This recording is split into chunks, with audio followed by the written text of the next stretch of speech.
Okay, so I had someone make a comment that when you're using a drill with these longer fasteners, when you got a big long dead spot, that this has more torsional pull than this. Okay, this is a drill, this is an impact.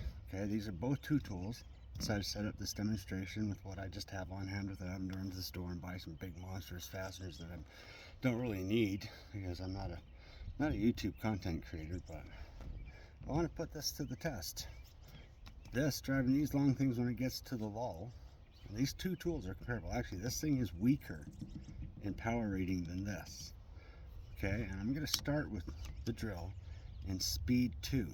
Okay, then we'll switch over to this later. But we're going to see the torsional force and the amount of downward force that I have to go into to sink these screws into the 60-year-old's fur. Okay, so first I'm going to start with very little pressure.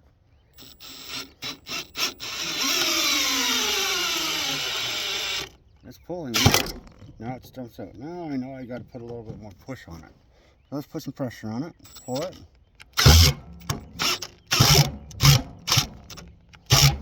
Jesus. This one's coming out, and I'm putting pressure on that thing because there's too much resistance. Now let's drop her down to speed 1 and see what happens, okay? Same thing. I'm going to start with minimal pressure.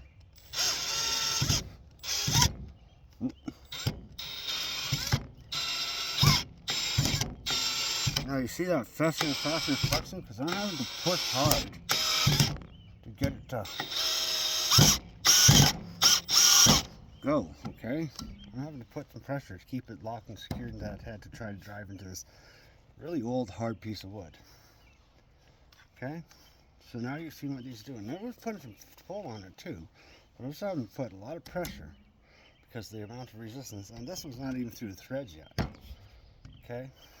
And like I said, this thing has more power than this does. A lot more. So let's start driving a little bit more.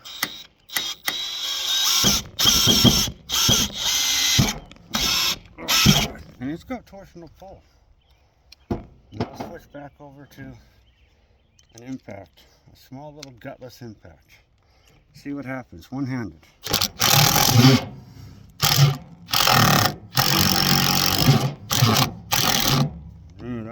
That drill really buggered up that screw really bad. Let's try the other one.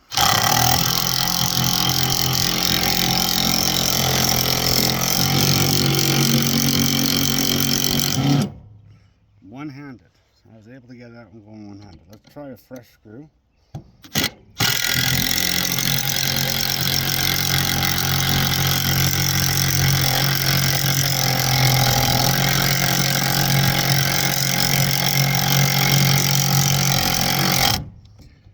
And I was only holding it with 2 fingers in my palm. These fingers weren't even engaged.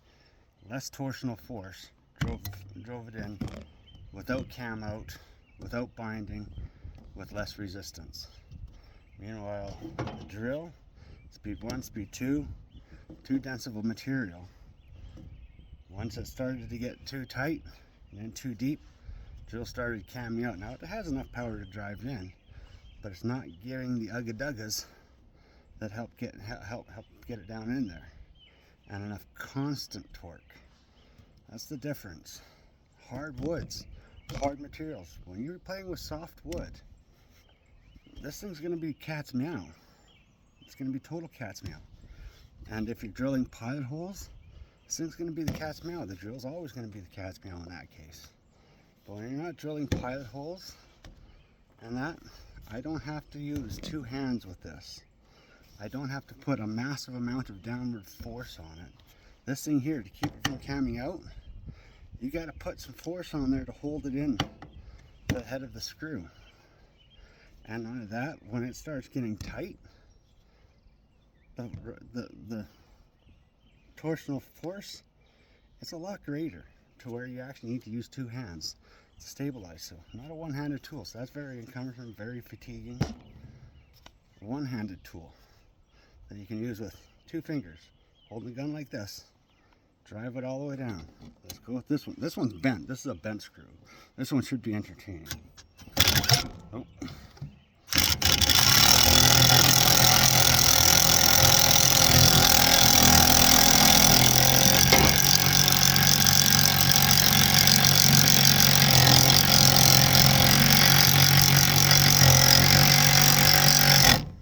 So, once again, 2 fingers, palm of my hand, no torsional force, long faster with a long dead spot into hard wood, which is just a better tool for doing hard wood. Soft wood pre-drilled holes, like this thing here for setting up so you can switch over, drill your hole, put your screw in, drill your holes, put your screw in.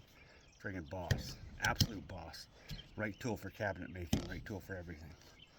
But and when it comes to those long screws, unless you're pushing on the back to hold it to that head, because in every video that you watch when these guys are using the drills to put their stuff in, put these bolts in, they got 2 hands on the thing.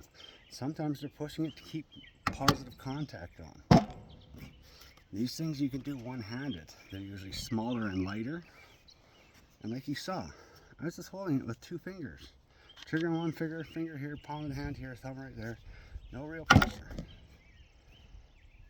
So don't believe everything you guys see on YouTube.